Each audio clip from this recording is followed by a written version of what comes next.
사람은 어려울 때 마음을 같이 나누고 또 물질로 도와주고 은혜를 베푼 사람 쉽게 잊지 못하죠. 물론 고마움을 잘 모르는 그런 사람들도 있지만 대개의 사람은 그 고마움이 오랫동안 남아있기 마련입니다. 어떤 젊은이 한 사람이 옛날에 대학교 다닐 때 이 하숙을 했는데요. 그 하숙집 아주머니를 잊지 못해서 자기가 여기저기 수소문에 겨우 그 아주머니를 찾게 되었습니다. 그런데 어렵사리 만난 그 자리에서 이 젊은이가 막 우는 것입니다. 그래서 왜 그렇게 우느냐 물었더니 저분은 참 고마운 분이었는데 그간 자기가 찾아뵙지 못해서 너무너무 죄송해서 운다, 그렇게 말을 하더군요. 참 착한 젊은이죠.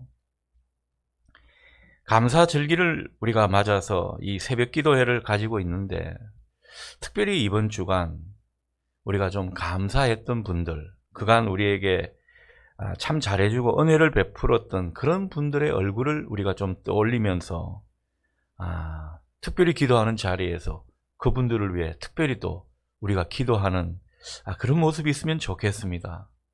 또 기회가 되면 그 마음을 한번 표시해 보는 것도 아주 의미 있는 일이 아닐까, 그런 생각을 해보게 됩니다. 자, 오늘 본문의 바울에게도 참 어려운 시절이 많았죠. 근데 그 어려운 시절 잊지 못할 사람들이 있었습니다. 그분들 중에 한 부류가 바로 빌립보 교회 성도들이었습니다. 그들은 바울이 어려움을 겪을 때마다 마음으로 지원해주는 그런 모습만 있었던 것이 아니라 필요한 물질도 후원해주는 그런 모습이었습니다.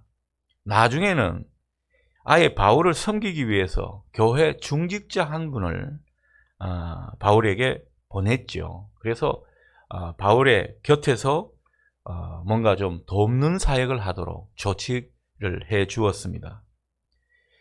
그러니까 이 바울에게는 얼마나 빌립보 교회 성도들이 고마운 존재들입니까? 자, 그런데 바울 사도는 본문 10절에서 그렇게 말하죠. 이 자신을 생각하는 마음이 빌립보 교인들에게 일어난 것을 보고 주님 안에서 크게 기뻐하였다, 이렇게 말을 합니다. 사실 빌립보 성도들은 늘 바울에 대해서 고마운 마음을 품고 있었는데 그것을 표현할 기회를 많이 얻지를 못했습니다.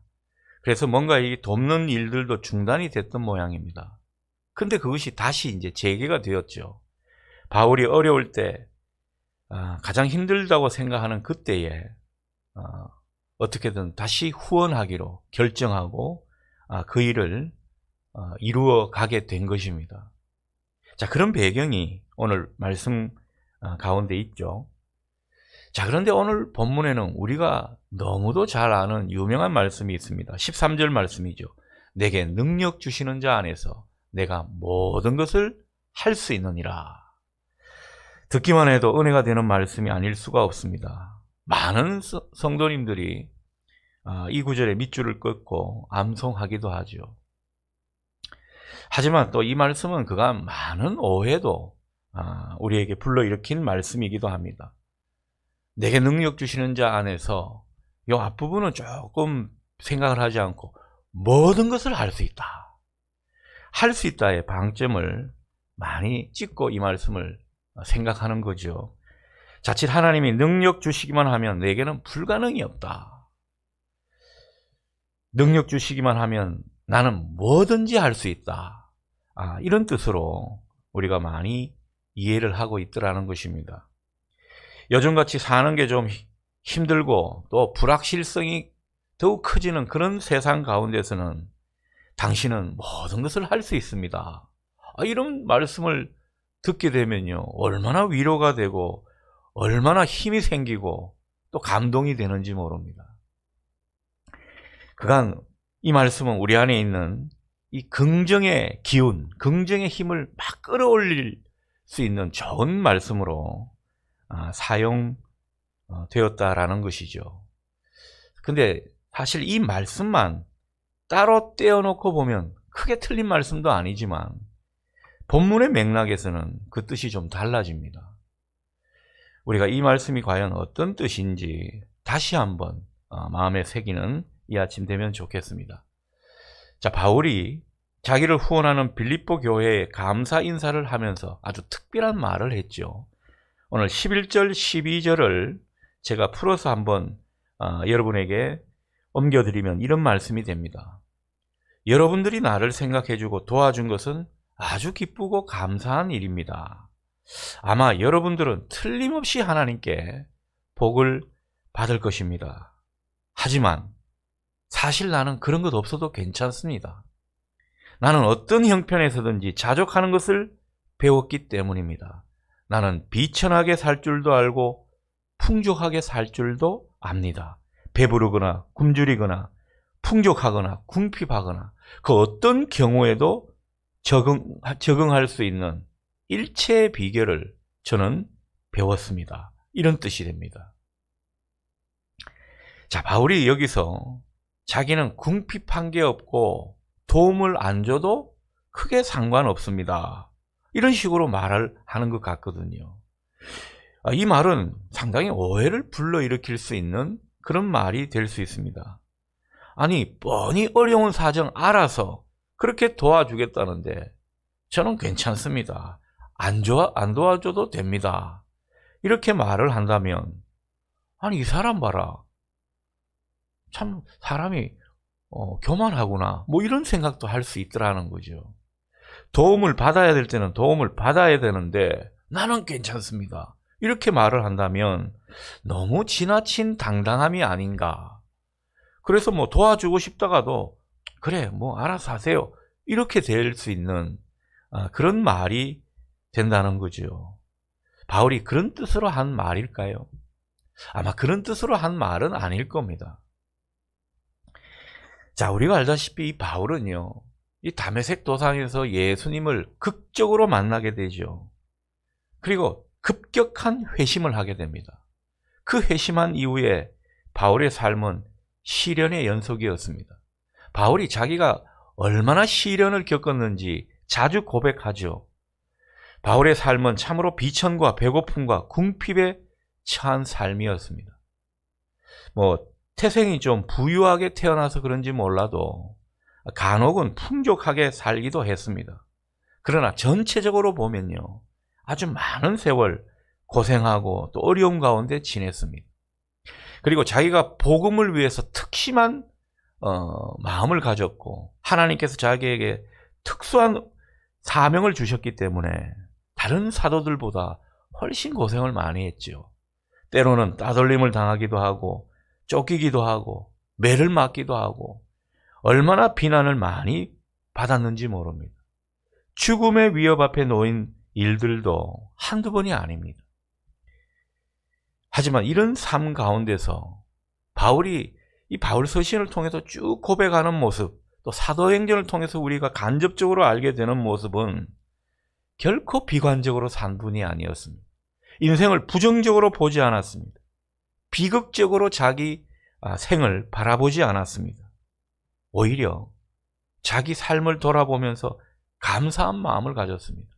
여러분, 빌립보서에서 자주 등장하는 말이 기뻐하라는 말이고요, 감사한다는 말입니다. 그만큼 자기가 기쁨과 감사의 삶을 살고 있다는 뜻 아니겠습니까? 빌립보서를 쓴 시기는 감옥에 갇힌 시기입니다. 오늘 배경에서도 잠깐 살펴봤다시피 굉장히 바울이 어려운 처지에 있었던 상황이라는 거죠. 복음의 문도 막히는 그런 상황이고 재정적인 후원도 끊긴 그런 상황이었다라는 것입니다. 어려움과 고통, 삶의 질고가 얼마나 그를 뒤덮었는지 모릅니다. 그런데도 그는요, 이 가운데서 감사한 마음을 가졌고 모든 것에서 은혜를 발견했습니다. 아주 은혜가 넘친다고, 얼마나 자기가 풍성한 은혜를 누리고 있다고 고백하는지 모릅니다. 정상적인 사고로는 이해가 되지 않는 그런 고백을 우리가 성경에서 마주하고 있는 것입니다. 바울이 거짓말을 한 것일까요? 결코 그렇지는 않을 것입니다. 자, 그렇다면 바울이 그 어려운 가운데서도, 극심한 고난 가운데서도 어떻게 감사의 마음을 갖고 은혜가 넘친다고 고백할 수 있는가? 그 근거는 무엇인가? 라는 것입니다. 그것은 다른 게 아닙니다. 오늘 성경의 표현처럼 수많은 어려움과 시련 속에서 자기가 일체의 비결을 배웠기 때문에 이런 모습이라 말하고 있는 것입니다. 어려움과 고통, 삶의 질고가 그에게 많이 닥쳐왔죠. 그런데 그로 인해 좌절하지 않았습니다. 그것을 뛰어넘을 수 있었다라는 거죠. 무엇으로 말이죠? 그리스도로 말미암아 자족함의 비결을 터득하는 과정을 통해서 그 모든 것을 뛰어넘을 수 있었다. 바울은 그 고백을 우리에게 전해주고 있는 것입니다. 그러니 우리 모든 인생들에게 정말 중요한 것이 있다면 바로 자족하는 마음입니다. 자족하는 능력이 되겠습니다. 이것은 어떤 상황에도 만족할 수 있는 마음인 것이죠. 바울은 어떤 처지에서도 이 자족하는 마음이 있었다라는 것입니다. 만족하고 적응할 수 있는 그런 삶의 비결을 바울은 가지고 있었던 것입니다. 그래서 바울은 오늘 본문을 통해서 자기가 배우고 터득하게 된 이 자족함의 비결을 힘주어 강조하고 있는 것입니다. 여러분들도 이 자족함의 비결을 배우십시오. 터득하시기를 바랍니다. 이 권면이라는 거죠. 자, 자족함이라는 것은 다른 게 아닙니다. 우리가 어떤 상황에 처하든지 거기에 맞출 수 있는 마음의 상태인 것입니다. 나는 이 상태는 싫어. 나는 저것은 피하고 싶어. 그런 게 아니라 어떤 상황에든 거기에 맞출 수 있다면 여러분 이것은 굉장한 능력 아니겠습니까? 억지로 맞추고 힘들게 맞추는 게 아닙니다. 기꺼이 맞출 수 있는 그 마음이 우리 가운데 있다면 여러분 살아가는데 힘든 일은 크게 힘들지 않을 것입니다. 그리고 이 자족함이란 어떤 것에도 매이지 않는 것입니다. 우리가 뭔가에 매이게 되면 부자유하지 않습니까? 그 부자유한 것이 우리로 불행하게 만드는 것이거든요. 옴짝달싹하지 못하는 그런 어떤 것이 있다 그러면은 우리가 어떻게 행복할 수 있겠습니까? 여기에 매이지 않고 초월할 수 있는 능력이 바로 자족함의 능력이라는 거죠. 바울은 이것을 자랑하고 있는 것입니다. 이것이 있기 때문에 당신들의 도움은 고맙지만 그것이 없다 하더라도 나는 얼마든지 내 상황을 맞춰갈 수 있습니다. 그러니 괜히 나에게 후원하고 원조한다고 나를 너무 가련하게 보지도 말고 그리고 당신들이 우쭐댈 것도 없습니다. 이런 뜻으로 이런 말을 하고 있는 것입니다. 이 자족함의 능력이 있는 사람은 풍부해도 괜찮고 궁핍해도 괜찮다. 그렇게 말을 하고 있는 것입니다. 비천해도 괜찮고 종기도 괜찮다는 것입니다. 그런 것에 매이지 않는다는 거죠. 우리가 때로는 어떤 문제를 걱정할 수는 있죠. 해결은 해야 합니다. 그러나 거기에 매이는 것은 또 다른 문제라는 거죠. 매이다 보면 신앙을 잃기 마련이거든요. 주님을 놓치기 십상이라는 것입니다. 그래서 바울은 이 자족함이 자기를 모든 것을 뛰어넘을 수 있는 그런 비결로 자리 잡게 했다라는 것입니다. 바라기는 우리 모두가 이 신앙으로 살아가기를 소원합니다. 우리도 자족함의 능력을 따라서 살면 좋겠습니다. 조금 힘들다고 원망하고 찌푸리고 사람들하고 실랭이하고 누굴 탓하고 그런 것이 아닌, 그리고 또 조금 좋은 일이 있다고 그저 헤헤거리면서 모든 것을 가진 양 우쭐대고 교만하고 그런 모습이 아닌 뭔가 마음의 평정심을 가질 수 있는 그런 모습 말이죠. 그리고 어떤 상황에도 넉넉하게 그것을 바라보는, 하나님께서 이런 일을 나에게 허락하셨구나. 내가 이런 일이 부족해서 하나님이 가르치고 계시구나. 얼마든지 이런 일은 있을 수 있어. 괜찮아. 하나님이 또 역사하실 거야. 이런 마음 말이죠. 따라서 오늘 본문 13절에서 바울이 모든 것을 할 수 있다. 이렇게 말하는 것은 어떤 형편에서든지 자기는 만족할 수 있고 자유할 수 있고 더 나아가서 감사할 수 있습니다. 이런 말이 됩니다. 참으로 대단한 능력이 아닐 수 없습니다. 우리가 정말 이 자족함의 능력만 갖고 있다면 어떤 삶의 형편이든지 그것을 감당하고 또 만족할 수 있게 될 것입니다. 하나님은 우리에게 이런 능력을 원하시는 거죠.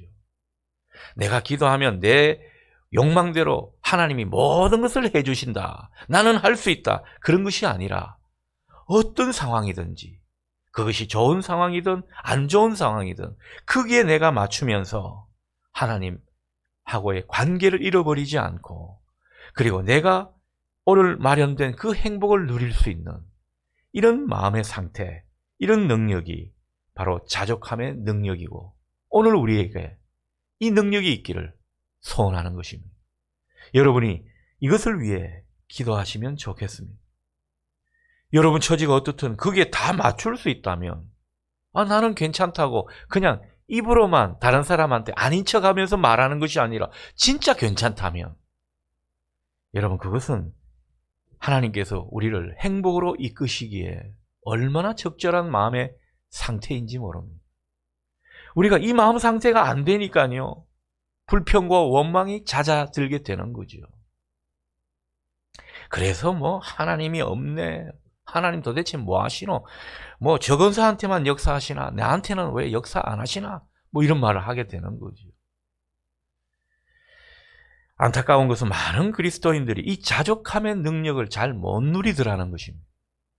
여러분, 이것은 주님의 사람이라면 누구든지 이 능력을 갖추도록 주님께서 이끌어 가시는데 정작 주님을 따른다고 하는 제자들이 이 자족함의 능력을 잘 못 누리고 오히려 불행해한다면 만족함 없이 산다면 정말 아이러니죠. 주님이 마음이 많이 아프신 대목일 것입니다. 누구보다도 자족함의 비결을 배워서 이 기독교의 신비, 기독교의 그 능력을 맛보고 전해주어야 할 우리들이라는 것입니다. 여러분 제가 누차 말씀드리죠. 이제 기독교는요. 부함과 높음을 자랑해서는 선교가 되지를 않습니다. 이 자족함의 능력을 보여주어야 한다는 거죠. 아니 저 사람이 저런 상태면 얼마든지 불행하게 살 텐데 웃고 살고 있네. 아니 그 어려운데 나누고 베풀 줄 아는 그런 사람이네. 여러분 신기하지 않겠습니까? 그래서 우리가 남루해지고 뭔가 부족해 보이는 것이 선교를 막는 게 아닙니다. 그 상태에도 자족함을 잃어버리는 것이 선교의 문을 막는 일이라는 거죠.